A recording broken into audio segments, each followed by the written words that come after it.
നമ്മൾ നമ്മളോട് തന്നെ സംസാരിക്കാറില്ലേ? അത് നോർമലാണോ? കുറേ പേർക്ക് ഈ സംശയമുണ്ടാകും. അപ്പോ ഇന്ന് നമ്മൾ ഇതിനെക്കുറിച്ചാണ് സംസാരിക്കാൻ പോകുന്നത്. നേരെ വിഷയത്തിലേക്ക് കടക്കാം, അല്ലേ? ദിവസം തുടങ്ങുന്നത് തന്നെ ഇങ്ങനെയായിരിക്കും, അല്ലേ? രാവിലെ അലാറം അടിക്കുമ്പം നമ്മൾ ആദ്യം നമ്മളോട് തന്നെ ചോദിക്കും, ഷേടാ, എന്തിനാ ഞാനിത് ഇത്ര നേരത്തെ വെച്ചത്? ഇത് മിക്കവാറും എല്ലാവരുടെയും ഒരു സ്ഥിരം ഡയലോഗാണ്. അല്ലെങ്കിൽ പിന്നെ കണ്ണാടിയുടെ മുന്നിൽ നിൽക്കുമ്പോഴുള്ള ആലോചന, ഈ മുടിയൊന്ന് വെട്ടണം, വേണ്ട കുറച്ചുകൂടി നീണ്ടിട്ട് വെട്ടാം, അല്ലേ? ഇങ്ങനെ ഒരു 100 കൂട്ടം സംശയങ്ങളും തീരുമാനങ്ങളുമൊക്കെയായി നമ്മുടെ ഉള്ളിൽ ഒരു ചർച്ച തന്നെ നടക്കുന്നുണ്ടാകും.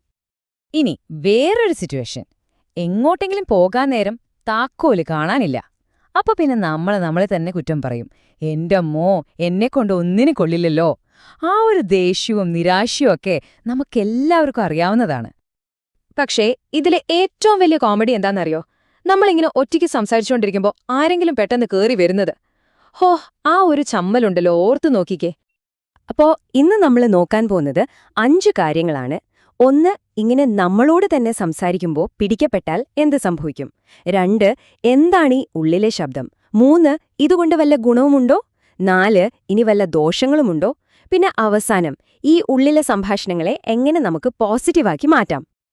അപ്പോ നമ്മുടെ ആദ്യത്തെ ചോദ്യം, ഇങ്ങനെ നമ്മളോട് തന്നെ സംസാരിക്കുന്നത് വല്ല മാനസിക പ്രശ്നത്തിന്റെ ലക്ഷണമാണോ, അതോ വേറെന്തെങ്കിലുമാണോ? ഒട്ടും പേടിക്കേണ്ട.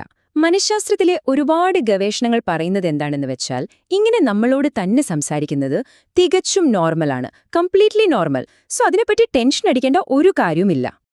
ഓക്കെ, അപ്പോ അടുത്ത ഭാഗം, എന്താണ് നമ്മുടെ തലയ്ക്കുള്ളിലെ എപ്പോഴും കേൾക്കുന്ന ഈ ശബ്ദം, ഈ ഒരു സംഭാഷണം? സത്യത്തിൽ സൈക്കോളജിസ്റ്റുകൾ ഇതിനൊരു പേരിട്ടിട്ടുണ്ട്, സെൽഫ് ടോക്ക് അല്ലെങ്കിൽ ഇന്നർ സ്പീച്ച്.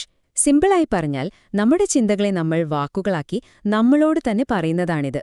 ഒരു സിനിമയിൽ ബാക്ക്ഗ്രൗണ്ടിലൊരു നരേഷൻ കേൾക്കുന്നത് പോലെ നമ്മുടെ ജീവിതത്തിന്റെ നരേറ്റർ നമ്മൾ തന്നെയാണ്. അപ്പോ ഇതിന്റെ തുടക്കം എവിടെയാണെന്നറിയാമോ? നമ്മുടെയൊക്കെ കുട്ടിക്കാലത്ത്.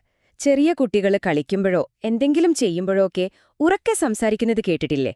സംഭവം എന്താന്ന് വെച്ചാല്, 1930കളിൽ ലെവ് വൈഗോട്സ്കി എന്നൊരു സൈക്കോളജിസ്റ്റ് ഒരു കാര്യം കണ്ടെത്തി. ഇത് കുട്ടികളുടെ വളർച്ചയുടെ ഒരു പ്രധാന ഭാഗമാണത്രേ. അവർ കാര്യങ്ങൾ പഠിക്കുന്നതും അവരുടെ പ്രവൃത്തികളെ നിയന്ത്രിക്കുന്നതുമൊക്കെ ഇങ്ങനെ ഉറക്കെ സംസാരിച്ചുകൊണ്ടാണ്. പിന്നെ നമ്മൾ വലുതാകുമ്പോൾ ഈ സംസാരം പുറത്തുനിന്ന് പതുക്കെ ഉള്ളിലേക്ക് മാറും, ഒരു പ്രൈവറ്റ് ഡയലോഗ് പോലെ. ഇനി അടുത്ത പോയിന്റ്, ഈ സ്വയം സംഭാഷണം വെറുമൊരു ശല്യമല്ല. ശരിക്കും പറഞ്ഞാൽ നമ്മുടെ മനസ്സിന്റെ ഒരു പവർഫുൾ ടൂളാണ്. അതെങ്ങനെയാണെന്ന് നോക്കാം.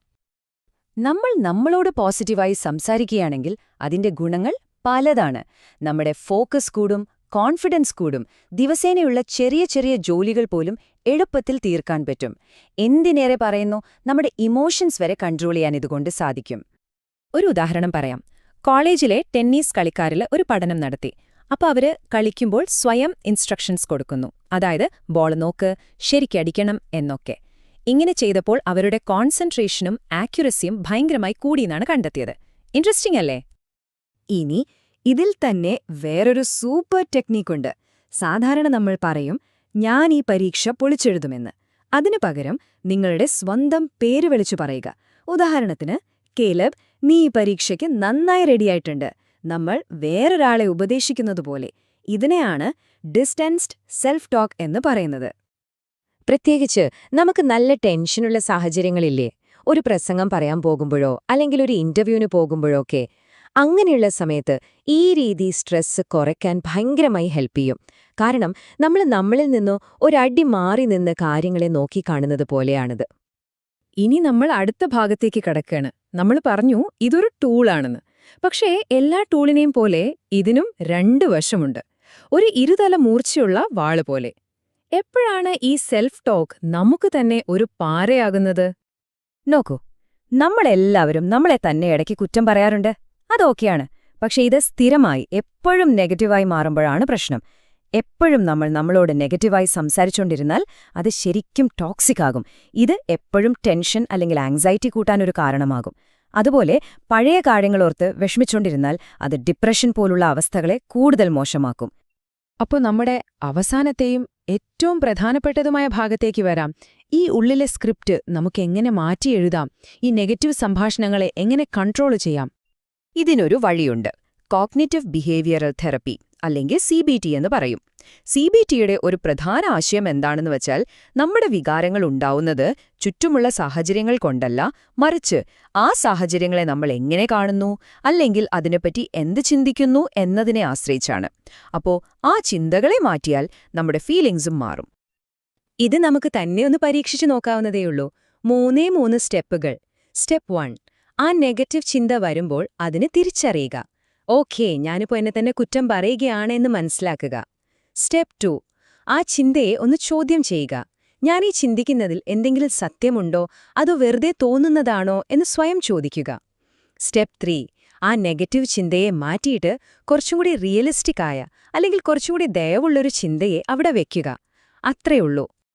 ഒരു കാര്യം എപ്പോഴും ഓർക്കണം, നമ്മുടെ ഉള്ളിലെ ഈ ശബ്ദം എന്ന് പറയുന്നത് ജീവിതകാലം മുഴുവൻ നമ്മുടെ കൂടെയുണ്ടാകാൻ പോകുന്ന ഒരു പാർട്ട്ണറെ പോലെയാണ്. അപ്പോ ആ പാർട്ട്ണറുമായി എങ്ങനെ സംസാരിക്കണം? അതൊരു നല്ല സുഹൃത്തായിരിക്കണോ അതോ എപ്പോഴും കുറ്റം പറയുന്ന ഒരു ശത്രുവായിരിക്കണോ? ആ തീരുമാനം അത് നിങ്ങളുടേതാണ്.